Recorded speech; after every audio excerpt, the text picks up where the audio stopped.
Some are good, some are bad, but none of them has ever been ugly. Welcome to WatchMojo.com, and today we're taking a look back at the history of the Bond girls. Well, that's quite a nice little nothing you're almost wearing. I approve. The long-running James Bond franchise is about expensive cars, incredible gadgets, explosive action, and of course, the women. Bond's female distractions have been a staple since the first ever Bond novel, which was 1953's Casino Royale. Interestingly, Bond author Ian Fleming used one of his real-life love interests as the inspiration for these female characters. Muriel Wright was an exceptionally beautiful model and sports enthusiast. She was unique for being tough yet vulnerable and remarkably independent.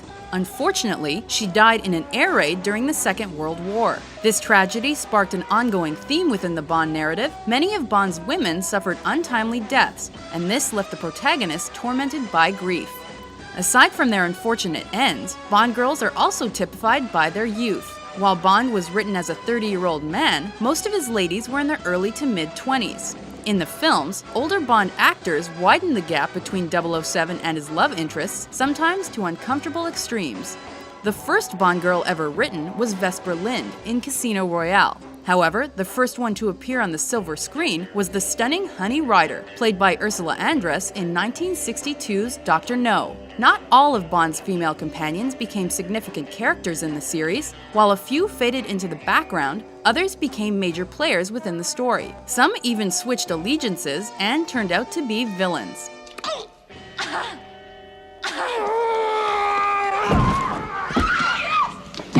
Through it all, however, Miss Moneypenny remained Bond's most loyal admirer. And while Bond often mixed business and pleasure, his relationship with Miss Moneypenny stayed platonic despite her feelings. Most of Bond's love interests have been limited to one story each. However, there have been a few exceptions. Among these was the character Sylvia Trench. Trench was not an official Bond girl, but she appeared in both Dr. No and From Russia with Love as his recurring girlfriend. This character's most lasting effect on the Bond franchise was to spark 007's famous catchphrase. Trench. Sylvia Trench. I admire your luck, Mr. Bond. James Bond. Throughout the series, Bond girls have tended to dress assertively. This consisted of masculine styling that often included wide leather belts, square-toed shoes, and little makeup.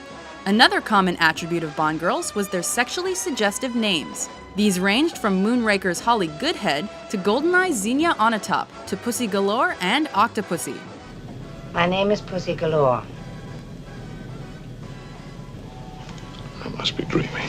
It is suggested that these double entendres began even with the first Bond girl. Vesper Lynd's moniker was a pun on the name West Berlin. In this instance, it signified her split loyalties as she was written as a Soviet double agent.